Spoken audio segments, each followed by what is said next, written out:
My YouTube channel online educational टिचिङमा फेरि class 10 को चाहिँ क्वेसन नम्बर 3 को सीदेखि लिएर हामी उपस्थित भएका छौँ।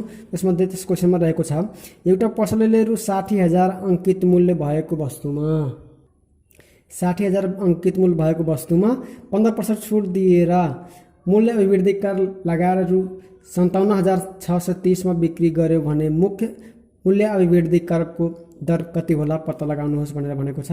सो सबभन्दा पहिला हामीलाई जे दिएको छ त्यो हामीले लेख्छौँ। 60,000 अङ्कित मूल्य भएको, अङ्कित मूल्य हामीले कति दिएको छ, अङ्कित मूल्यलाई हामीले एमपी भन्छौँ। सो एमपी इक्वल टु कति दिएको छ, रु 60,000। अब 15% छुट प्रतिशत कति दिएको छ, छुट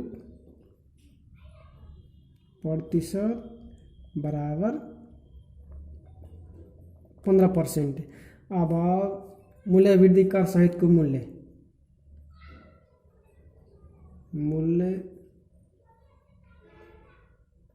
अभिवृद्धि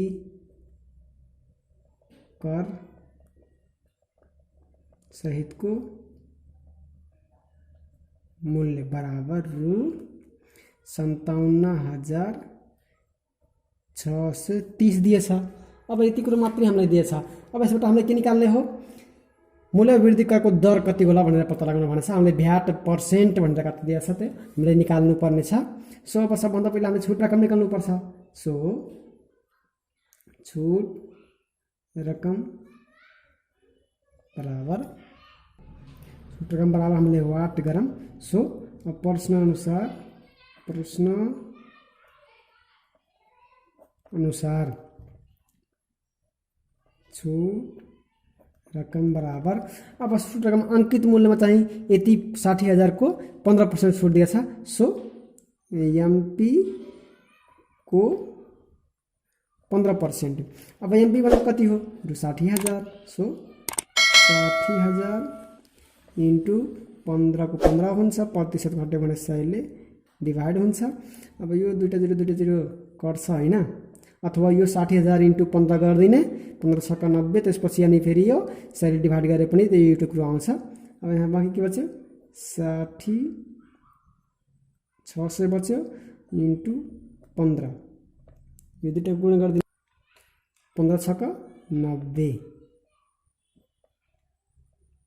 दुईटा जिरो तीनटा जिरो। अब यो के भयो, 9,000। अब यो के हो, छुट रकम कति आयो, 9,000। सो छुट रकम यति आयो भने छुट पछिको मूल्य निकाल्ने हामीले, छुट पछिको मूल्य बराबर एमपी माइनस छुट रकम। अब एमपी कति दिएछ, 60,000 हामीले पहिल्यै लेखिसक्यौँ, माइनस रु छुट रकम कति दिएछ, 9,000 बराबर कति बच्यो, 51,000। यो के हो, छुट पछिको मूल्य हामीले यति निकाल्यौँ। अझै हामीले यहाँ निकालेको भन्नु छ मूल्य वृद्धि कर दर भनेर भ्याट पर्सेन्ट भनेर निकाल्न भनेको छ। हामीले यहाँ लेख्यौँ भ्याट प्रतिशत बराबर यक्स मानौँ। अब त्यसै गरी अब भ्याट लाग्ने भनेको कतिमा हो, यो छुट पछिको मूल्य जति हुन्छ त्यसैमा चाहिँ के लाग्छ, भ्याट लाग्छ। सो अब हामी भ्याट रकम बराबर के गर्छौँ, छुट पछिको मूल्यको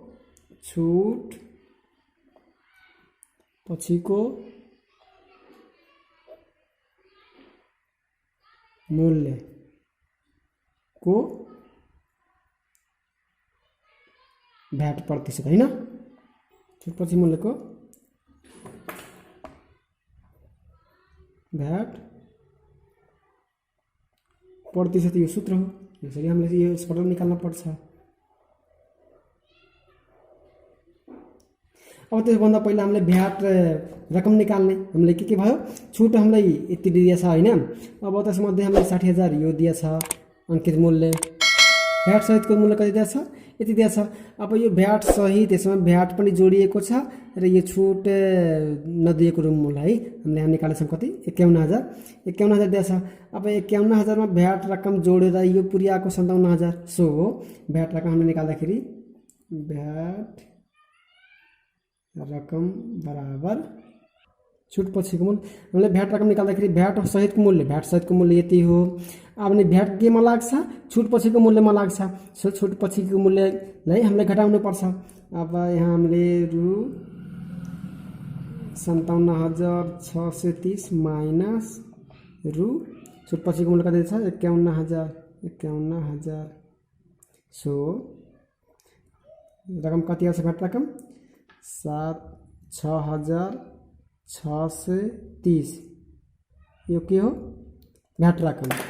अब यो भ्याट रकम हो के हो भ्याट रकम। सो यहाँसम्म गरिसकेपछि हामीले यो सूत्र लगाएर सजिलैसँग गर्न सकिन्छ। सो भ्याट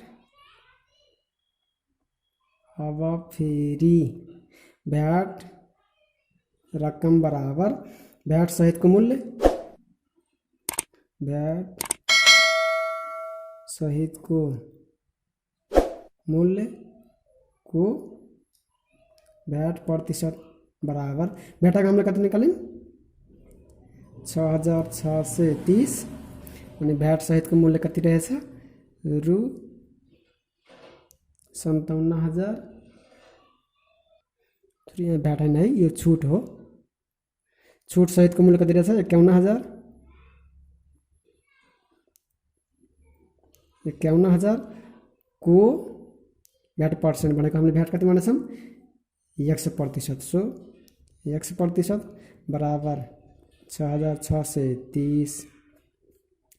अब रु यो 51,000 को इन्टु एक्स को एक्स अनि प्रतिशतको चिन्ह भने 100 ले डिभाइड। सो अब यो 100 यता भाग छ यता के हुन्छ गुणन 6,630 इन्टु 100 बराबर रु 51,000 इन्टु एक्स।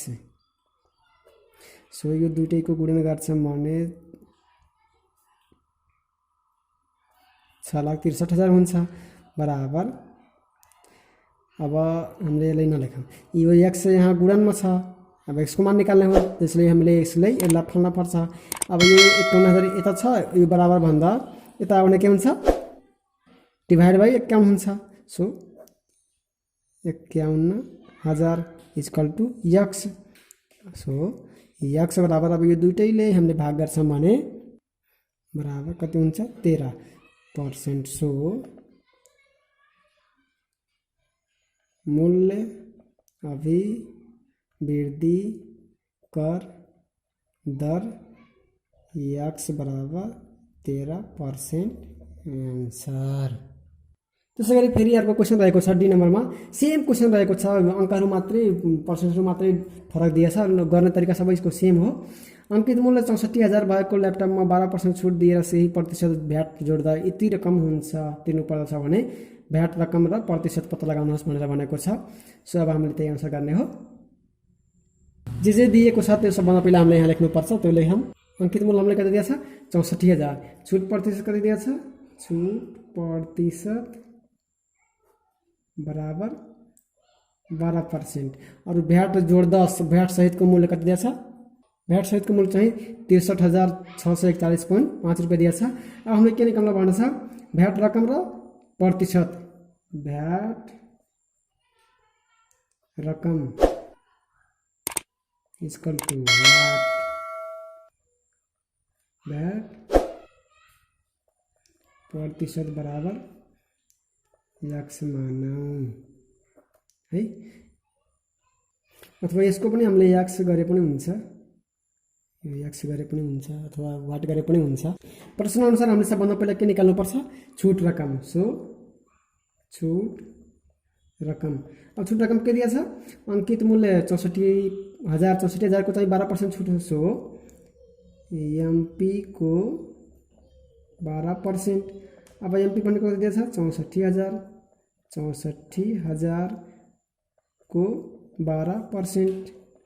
सो रु 64,000 कोट भने इन्टु 12 को 12 प्रतिशत को चिन्ह भने 100 ले डिभाइड। सो अब 64 र 1000 को अनि 12 को गुणन गरिदिने 7,68,000 अब डिभाइड बाई 100 दुईटा जिरो कट्छ अथवा डाइरेक्ट भाग गरे पनि हुन्छ बराबर 7680 यो के हो छुट रकम यति हामीले के निकाल्यौं छुट रकम। अब छुट रकम यति आइसकेपछि छुट पछिको मूल्य निकाल्ने सो छुट पछिको मूल्य बराबर एमपी माइनस छुट रकम। अब एमपी कति दिएछ हामीलाई 64000 सो 64000 माइनस छुट रकम कति छ रु 7680। अब यो दुईटाको घटाउने रु 56320 यो के हो छुट पछिको मूल्य हामीले यति निकाल्यौं हैन। अब यति गरिसकेपछि फेरि हामीले अब भ्याट रकम निकाल्छौं। अब भ्याट रकमको सूत्र चाहिँ के भन्छ भ्याट सहितको मूल्य भ्याट सहितको मूल्य माइनस छुट पछिको मूल्य। भ्याट सहितको मूल्य कति रहेछ 63640.5 माइनस रु छुट पछिको मूल्य कति रहेछ 56320। अब यो दुईटाको घटाउने भ्याट रकम गर्दाखेरि 7321.5 यो के हो भ्याट रकम। अब भ्याट रकम आइसकेपछि अब अघि नै लगाएको सूत्रलाई जस्तै हामीले लगाउँछौं। सो अब फेरि भ्याट रकम बराबर छुट पछिको मूल्यको भ्याट प्रतिशत। भ्याट प्रतिशत हामीले निकाल्न भनेछ हैन। सो भ्याट रकम हामीले कति निकाल्यौं रु 7321.5 इक्वल टु छुट पछिको मूल्य कति रहेको छ छुट पछिको मूल्य 56000 रु 56320 को भ्याट प्रतिशत हामीले कति मान्छौं। सो भ्याटै माने पनि हुन्छ अथवा हामीले एक्स गरे पनि फरक पर्दैन है। सो अब यहाँ 7321.5 इक्वल टु 56320 कोटे भने इन्टु भ्याटको चाहिँ भ्याट प्रतिशतको चिन्ह हट्यो भने 100 ले डिभाइड। सो अब यो 100 यता भाग छ यता के हुन्छ गुणा 732 अब यसलाई 100 ले गुणन गरिदिने 5 इन्टु 100 बराबर 56320 इन्टु भ्याट। अब 100 ले गुणन हुँदाखेरि 7313250 हुन्छ इक्वल टु अब यता यो के हुन्छ यो यता गुणन्छ यता आएर के हुन्छ भाग हुन्छ। सो भाग गरिदिने 56320 इक्वल टु यता भ्याट बच्यो। सो मैले भाग गर्दाखेरि रु कट्छ हैन 12.9998 इक्वल टु भ्याट पर्सेन्ट भनेछ। अब यसलाई हामीले भ्याट प्रतिशत इक्वल टु अब यसलाई सुनाउँदै गर्दा हामीले यसलाई 13% पनि लेख्न सकिन्छ। त्यसै हामीले यसलाई आन्सर भन्न मिल्यो। यसले सुनाउँदै गर्छौं भने हामीले यो 13 नै पुग्छ।